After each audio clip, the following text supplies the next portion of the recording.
Ada sebuah kerajaan, terdapat seorang raja yang tinggal dengan 3 anak perempuannya yang cantik dan menawan. Sang raja sering mengadakan pesta, karena ketiga putrinya suka menari. 2 putri perempuannya dapat menari dengan sangat baik.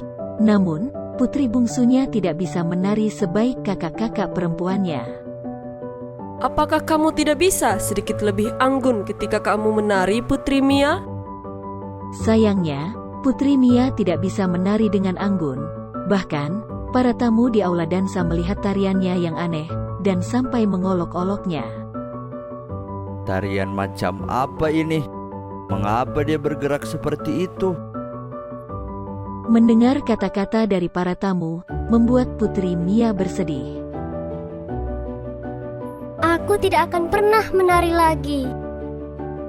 Putri Mia yang sangat malu, hingga membuatnya segera meninggalkan aula, kemudian pergi jauh ke tengah hutan, dan mengunci dirinya di sebuah rumah kayu. Ia pun kemudian melihat bintang-bintang di langit, dan berpikir bagaimana menari dengan baik. Tak lama kemudian, ia melihat seorang pria muda melewati rumah kayu itu. Pria tersebut menari dengan anggun dan indah di bawah sinar bulan. Gerakan tariannya membuat Putri Mia terkagum-kagum, dan mengintip dari sela-sela pintu. Karena tidak berhati-hati, badan Putri Mia mendorong pintu, hingga membuatnya terjatuh. Aduh! Apakah kau baik-baik saja, Tuan Putri? Ya, aku baik-baik saja. Bagaimana kau bisa menari sebagus itu? Putri Mia tidak bisa menahan diri, dan bertanya kepada pria itu, bagaimana dia bisa menari dengan sangat baik. Saya pembuat sepatu. Saya menggunakan bahan berharga dan membuat sepatu dansa ajaib. Dengan cara itu, saya bisa menari dengan bagus dan lihai. Wah, aku tidak percaya.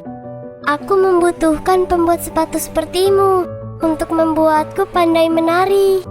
Pembuat sepatu itu kemudian mengeluarkan 3 pasang sepatu ajaib dari tasnya, dan meletakkannya di depan Putri Mia. Tutup matamu, Tuan Putri.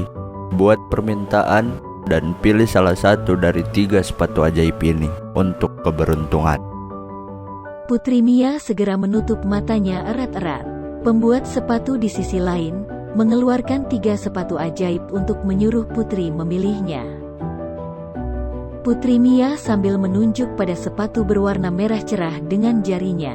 Putri Mia pun membuka matanya. Tapi ingat, setiap sepatu memiliki satu aturan besar. Jika tidak mengikuti aturan itu, sepatu dapat melakukan sihir apapun dan akan bahaya kepadamu. Putri Mia, sekarang kau dapat mengucapkan permintaanmu dan memilih sepasang sepatu.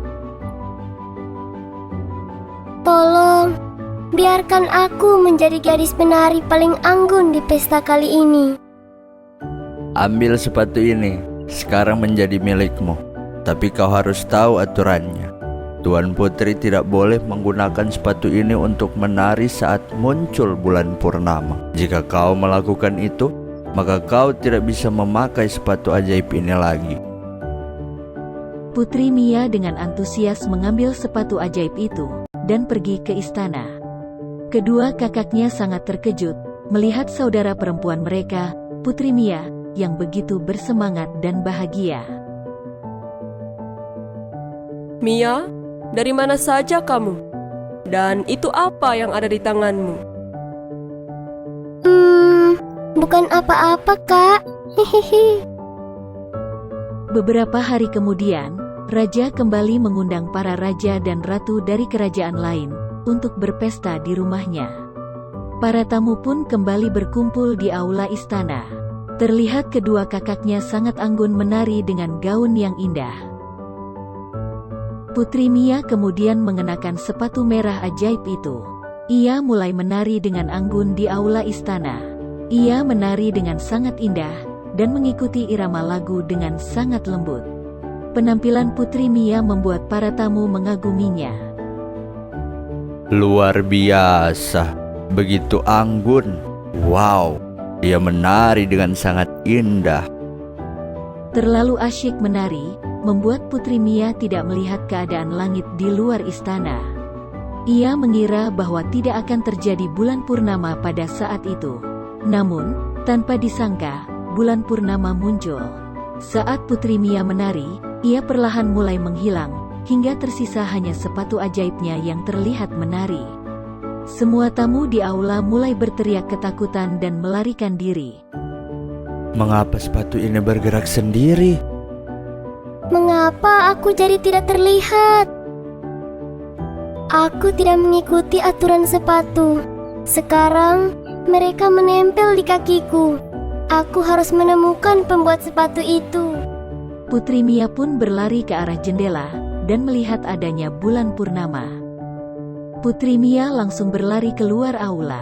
Kedua kakaknya yang melihat kemana sepatu itu bergerak dan langsung mengikutinya keluar aula. Setelah itu, ketiga putri itu sampai di hutan yang penuh kegelapan malam. Ketika tiba di dekat rumah kayu, mereka melihat pria pembuat sepatu yang menari dengan baik. Sepatunya mirip seperti sepatu Mia. Saudara perempuan Mia bertanya kepada pembuat sepatu untuk meminta bantuan. Namun pembuat sepatu itu mengatakan bahwa Putri Mia harus menunggu sampai bulan purnama berikutnya untuk memecahkan mantra itu. Putri Mia yang mendengarnya menjadi sangat marah, dan mulai menghentakkan kakinya ke tanah tanpa henti. Pembuat sepatu itu pun menjadi gusar saat melihat sepatu buatannya diinjak-injak ke tanah dengan kasar. Baiklah. Ada satu solusi lagi. Tetapi, jika saya melakukan itu, sepatumu akan kehilangan sihir dan menjadi sepatu biasa. Jika Tuan Putri setuju, hentakkan sepatumu 3 kali. Putri Mia berpikir bahwa lebih baik untuk kehilangan kemampuan daripada tidak terlihat sama sekali. Ia pun kemudian menghentakkan kakinya sampai 3 kali. Saat itu juga, pembuat sepatu kemudian mengambil toples di dalam tasnya.